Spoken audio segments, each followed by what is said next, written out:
tunnel in that stadium wearing a different uniform and being the opponent and all that? Yeah, I just feel like it's just going to be another game for me. Obviously got a lot of ties there, but, I think the atmosphere is going to be great. I kind of know what a Packer-Green Bay game looks like, and I know the fan base is going to be pretty rowdy. So I'm just excited for a competitive matchup on Sunday Night Prime Football, Do you feel like there's added fuel going into Sunday at all? Nah, just for me, I just feel like my fuel's always been trying to be the best player. And, when you got a good team and you got to beat them and you got to show up in a primetime game, this is the moment that you got to be your best player for yourself, for your team, and, everyone there. How do you make it just another game? I mean, them trading you was the biggest story of the year in the NFL. How do you personally make it just another game? Well, I just personally, just knowing me, once the game starts, who's going to be worried about any trade? It's just me against them 5 men in front of me, you know what I mean? And then we got one common goal, and that's to win the football game. And how we win the football game is winning the line of scrimmage and affecting Dak and how good he's been playing this year. So I think, the fans, the media is going to get off on the pre-draft, the hype and all that, but once the game's, ain't no one talking about the trade. We talking about winning a football game. Micah, what do you think? What kind of reception do you expect to get from the fan base? I think Dallas loves me. I think they're going to give me a good round of applause. And, there's no hard feelings there, at least for me. And I think it's going to be, like I said, it's going to be a great atmosphere. I think, this is some of the best football you're going to get in Dallas when it's Sunday night against, a rivalry opponent.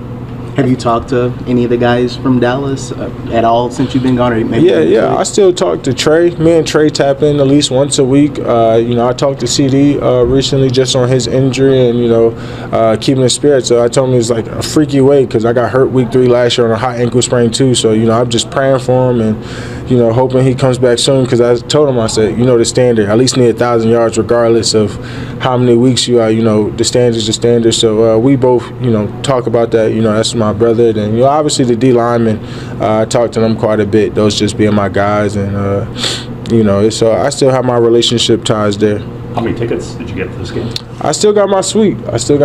There. So I was good on tickets. If there was any fuel for this game, how much just motivation has this group been trying to find from that Week 3 loss against the Browns? I think at the end of the day, it's about resetting and rebuilding. The Bears game is what it is. We can't go back and turn the corner on that page, but we got a good chance to go into a bye with a win, and it's the utmost importance that we come in dialed and focused, doing all the little things to make sure we don't give away another game. Having a lead like that in the fourth quarter and end up losing that game the way we did, that's painful. So what we got to do is just relock in and win this one. So you couldn't get a refund on your suite? Nah, no refunds. You booked it for the whole year? Yeah, no refunds. So how many people you have there, do you think? How many people will you have in the suite, do you think? The suite's going to be packed out for sure. Forever. And trust me, I got a big suite. So, have you ever actually set foot in the visitors' locker room in that stadium before? Nah, never. Well, honestly, no, I don't think so. Honestly, nah. Okay, I was just curious. How much can you use your knowledge of their offense and their offensive line to your guys' advantage this week? Well, I think it gives me an advantage because, like I said, I know how these guys play. I know how they want to play. I know the identity that they wanted to create. And so I just got to use that to my advantage. It's funny because, I spent all training camp helping these guys and guiding, teaching them how to block me and just things like that. So it's just going to be a fun matchup. I know he's not going to text me this week, but he might hit me up after the game, and that's just to me, he's like a little brother to me, and he know that, and there's not anything I won't help him on. So just going to compete against him live, I think he's going to, he's just as anticipated as me. Out of curiosity, did you and Kenny Clark ever have a chance to talk, or did you guys ever reach out at all? Yeah, I had reached out to him just on the suite, see if he wanted to trade, things like that, and just hope this isn't disrespectful to you or anything, But I reached out to him though, for sure. Have you and Jerry Jones communicated at all since you got here? Nah, I never even heard from Jerry Jones himself when I even got traded. I found out through my agent haven't talked to Jerry Jones since like OTAs. So it's just like one of those things. How much differently have the Cowboys looked offensively since Coach Schottenheimer took over these first 3 weeks? And how much are they going to miss CD in this game? Well, I think anybody who don't got a CD Lamb don't know what it's like to not have a CD Lamb more than us. And we dealt with that last year. So I think the offense is completely different without CD Lamb. I don't think, me personally, he's my favorite wide receiver in the NFL. I just think the way he carries himself, the way he plays with so much heart, so much grit, his catching ability. And I tell him all the time, he's my favorite wide receiver.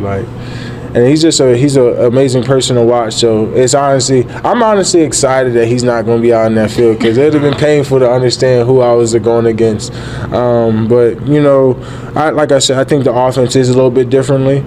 It's going to require other guys to step up. But obviously the offense looked different when you're watching that film. They were a really explosive offense from week 1 to 3 with CD on the field, and obviously you kind of see a difference. But you can't game plan your best player going out. So we're going to get a different game plan than Chicago got that second half. What do you like about rushing over centers and guards? Well, to me, I just feel like it's not just the centers and guards. I just feel like we're creating matchups, and I feel like I'm the best player against all of them. It don't matter left, right, left guard, right guard.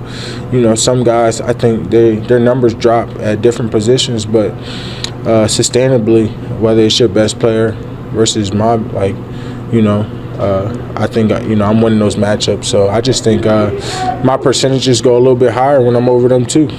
Usually when a player returns to a team they gave so much for, they do a tribute. Jerry said he wasn't going to do that for you. Do you find that is a little disrespectful? No,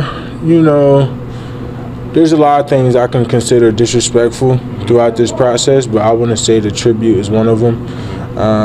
I would say, I just think, there's hard feelings maybe there for them, but, for me, I'm happy where I'm at, and we got a really good football team, so I guess I can give you my tribute and a win, I hope.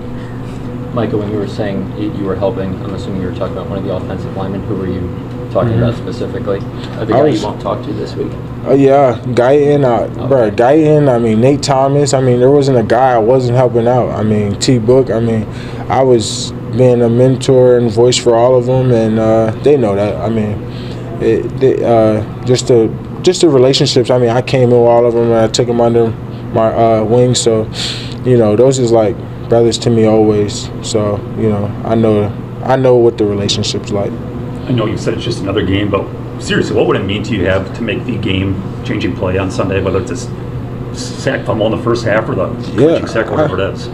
Bro, I look for those games every week. I was hoping I'd get to the quarterback last week. It's great when you do, and it sucks when you don't. So I won't bank on me trying to make that play. I try every play to make that type of play. That's why, they brought me here. That's why my value is so high, because I make those type of plays. But, I just got to do that. I just got to be me. I got to know when my opportunity is going to come. And we got to play 3 phases of football for that to happen. People don't realize how hard it is to get sacks in the NFL. We all don't get freebies. At least I'm out of that world.